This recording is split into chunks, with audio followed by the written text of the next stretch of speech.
Alright, yo, what's up YouTube? Welcome back to another quick little video. This one is going to be a little bit different. This is VCT Masters Toronto. We're going to talk about why it's important, why is it, in my opinion, the most exciting tournament probably this year. I honestly think that it could be more interesting than Champions because there's a lot of things. We've got a meta change, we've got new teams, new faces, new map. Like there's a lot to talk about. So I will quickly want to first just talk about the teams that are basically attending this event this year. For China, we got Wolves, completely new team, first time in a VCT Masters event or any international event, let's say.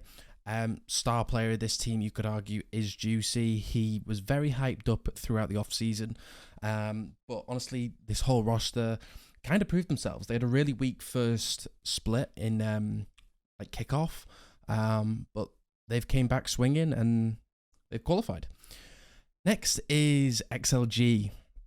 This team is China's first seed, and this guy right here, Raga, he is the man, the myth, the legend, easily one of the best duelists, probably top 3 in China right now. Almost every single game he's dropping crazy numbers. It's kind of impressive. We've got BLG, everyone's old favourites, especially NRG. We all know what happened there and then. Completely different roster, but we'll see what they can do. Americas, we've got MIBR. G2, of course, wouldn't be an international event without G2 competing. And we've got Sentinels. Same can go for them, really. For Pacific, we've got RRQ, completely, what's the word I could use? Surprise? Shock? I don't think anyone was really expecting to see them here at this international event, but hey, they've proved their self, and they are Pacific's first seed as well. Gen G, and of course, good old Paper X. Of course, they made the run. For EMEA, we've got Fnatic, Heretics, and Team Liquid. Now, why is Masters Toronto going to be such a chaotic event? What could possibly happen? What could possibly make the event and the future games exciting? Well, it's because this guy has been nuked to the ground. He is no longer really viable, playable, and for the past, let's say 2 months, he's been in almost every single comp. If we're looking at teams like G2, they've used him in every single game. Like Trent has every match played so far on this agent, and to be honest, he's ruined the game. He did ruin the game. Thank God he's been nerfed into the ground. But this really makes things awkward and weird because everyone attending these Masters events has used Teo in some capacity. RRQ being another big abuser of the agent, I guess you could call it. So what does this mean? It means that teams are now going to have to change their own comps. Each team is going to have to take their view on the meta and basically change their whole map pool, their whole compositions for every single map, swapping out Teo. It was always Breach and Teo. That was always the strongest sort of combination with Teo. But now Breach has had a nerf. Teo has had a nerf. So what do you want to do? Do you want to go back to KO and Sova on like Pearl and Ascent, or do you want to maybe try something a little bit different? And that goes into my double Sentinel prediction. I think that a lot of teams are going to go with the Vise Deadlock or Vise Cypher. Vise is too strong. She is too strong. Not enough people are talking about how strong Vise actually is, especially on T side. If you are attacking into a Vise, it makes your life difficult. I would like to think that 75% of you people watching this video play ranked, okay? I would expect that at least, 70% you're seeing Vises. And I think if you've got a brain and you've got a bit of awareness, you understand how painful it is to play against a Vise, because that wall ruins everything. The wall, you have to bait out, you have to sort of find out where it is and just counter it by jump spotting, using a Yoru clone, whatever. And In esports, in VCT, it's even more painful because as a defender, you know you want to bait my Vise wall. Otherwise, you can't play the game because we're going to put a Vise wall B main, we're going to go stack A, and we'll leave maybe one towards floating middle, one towards B, and that's about it. And it just makes your life so much harder. But then, of course, you can incorporate trap plays where, let's say you are running a breach over, for example, and you're trying to bait my Vise wall, well, I'll just trap off of it. I'll just deadlock nade it. And I think we're starting to see, it's funny because DRX played against PaperX today in a Chinese tournament. And I noticed that Termi has been cooking up these compositions with the deadlock Vise, which is extremely interesting because I think that that's his version of the meta. Because if you just go super CT-sided, then T-side is relatively easy with deadlock because deadlock's grav nade is insane. And don't forget, deadlock got a buff. The grav net recharges every 30 seconds now, which, same again, is insanely broken. And I think we're yet to see the full potential of how strong she actually is yet because teams have been so focused on the Teo. Of course, Vise Cypher, another really strong sort of comp. What, you've got to break the Cypher trips, the Cypher cam. You get so much info, the Vise wall, the Razor Vines, the trip. It's a nightmare. I think, for example, on Split, if you wanted to run something like that, depends. You could go for a Sky if you wanted to, but she's still relatively weak.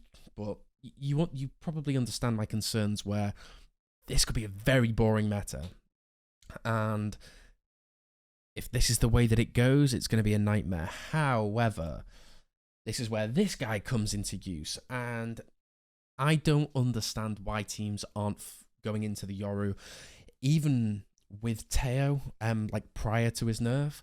But like if it's a Vise dominated map, which is almost every map now, you've got Pearl, you've got Lotus, you know, Ascent, you're starting to see some teams incorporate it instead of the Killjoy.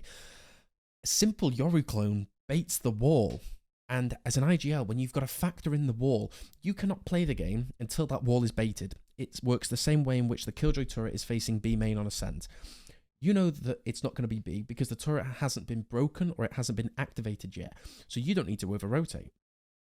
This Yoru clone, let's say you know the wall's B main. All you have to do is probably put 15 seconds into a B main default, bait the wall, and you can play the game.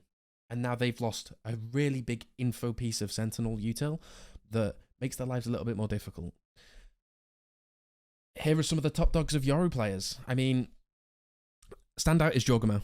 You cannot deny that, I think, and this is probably showing that G2, despite them being hit the hardest with the Teo nerfs, they've got it figured out. They've got Anders, who is notoriously famous for creating the Fnatic Lotus comp when the map first came out with the Fade, Omen, Viper. So I think he already has this vision in mind. Raga, another insane. Jemkin, probably... No, not probably. He is the best Yoru in Pacific. That's what I'm going to go ahead and say. He has mastered the agent. Looks like the most comfortable on it. So I think RRQ, yes, you've been hit hard with the Teo nerfs, but your life's kind of been easier having Jemkin play Yoru for the past, 4 months. Miniboo, Kayak, Zekken, all really talented Yoru players. So if I'm looking at some of these players, I'm thinking, right, okay, you might be a little bit more advantageous in the new meta shift. So I think if you're Fnatic, if you're RRQ, G2 are bing chilling. I can guarantee you that. XLG, their head coach looks like he's really good. I think he's got a lot of nice prep. Every single game they bring in something new and different and fresh. They've got nice ideas. And I think even Heretics, you know. They were playing Woot on the Teo, and I don't think you should have Woot on the Teo. I think it's too much for him when he's such a solid aimer. So I think, hey, we like the Teo nerfs. EMEA were already the region that used Teo the least. So if you are Heretics, if you are Fnatic, you're probably going to be kind of excited. And I think EMEA might actually surprise a couple people by being extremely dominant. And of course, with the Teo being basically removed, it opens up the possibility for double controllers. This can be seen on Pearl. Pearl before it got added back into the map pool, it was always a Viper dominant map. Of course, you wouldn't have the Omen, you'd have the Astra, but same again, it makes CT-sided extremely painful. What? Viper wall cross from middle double doors, Art and A main, and then you've got the bubble B main. It makes T-side as an IGL a nightmare, and I think this is where maybe IGLs are going to get tested a little bit more than usual. And I think no matter how much a coach can kind of tell you, look, this is our game plan, there's so much information you've got to process. You've got to adapt on the fly so quickly, because it's not just one piece you're then moving. It's the Vise wall, it's the Viper bubble, it's the Viper wall, the Astra double stars, the Suck, Omen flash, Cypher trips, whatever. It's going to be a nightmare for T-side callers to adapt to. So I think that's just a really big consideration going into Toronto. And of course, we've got Sunset returning. I quite like Sunset. Of course, prior to it being removed, the meta was Breach, Sova, Neon, Omen. But I think this is going to be a really, really dominant map for Vise. I think I put a little picture. Yeah, so this is how I think the kind of comp, default, whatever kind of thing you want to call it, is probably going to stand. It's going to be like a Breach, Sova, Yoru, because as I said, I think this is going to be a Vise dominant map, so I would expect a lot of teams to incorporate the Yoru. You've got more flashes, you've got more potential for fakes, but as I said, look at these Razor Vines. B splits were extremely popular. You could have a Razor Vine for here. It's relatively unbreakable unless it's Sova Shock Dart. You've got Razor Vines for default, flash for backside, wall. Of course, don't get me wrong, I don't want you VCT analysts like commenting and saying, oh, this setup is extremely poor, it doesn't utilize Vice's kit. This is just a quick little draft up to kind of show you how strong it's going to be. And this isn't even incorporating the Cypher util. Like, you could have Cypher playing over towards A with deep trips to play off of. Creativity is endless. But I just wanted to show how painful it's going to be for T-side. What? Let's say you don't have a Yoru, right? Let's say I'm attacking against this comp. I don't have a Yoru, I have a Jet, a Razor, Neon. Baiting the wall is going to be a little bit more difficult. Neon, it might be a little bit easier. But still, what? You've got to bait the wall to start the round. If you don't start by baiting the wall, you almost have to default every single round. Otherwise, it's just unplayable. Fast strats are painful because you want to go A. All right, we'll ignore the Vise and we'll do a rank strat and we'll just fast hit A. Or you're going to get breach stunned. Or then you're going to get Omen blinded. Or then you're going to get Yoru flashed. Sova darted. Okay, all right, let's try middle. Right, okay, you've got to bait the Cypher trips. Cypher could have a one-way cam. Omen could be holding flash for any trip breaks. Like, I genuinely think that... I think T1 winning Bangkok was impressive.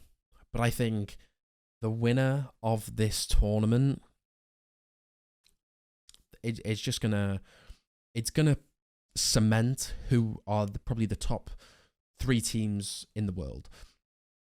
And I think if you're grinding through groups and you're not already like qualified for playoffs, I don't think you can win.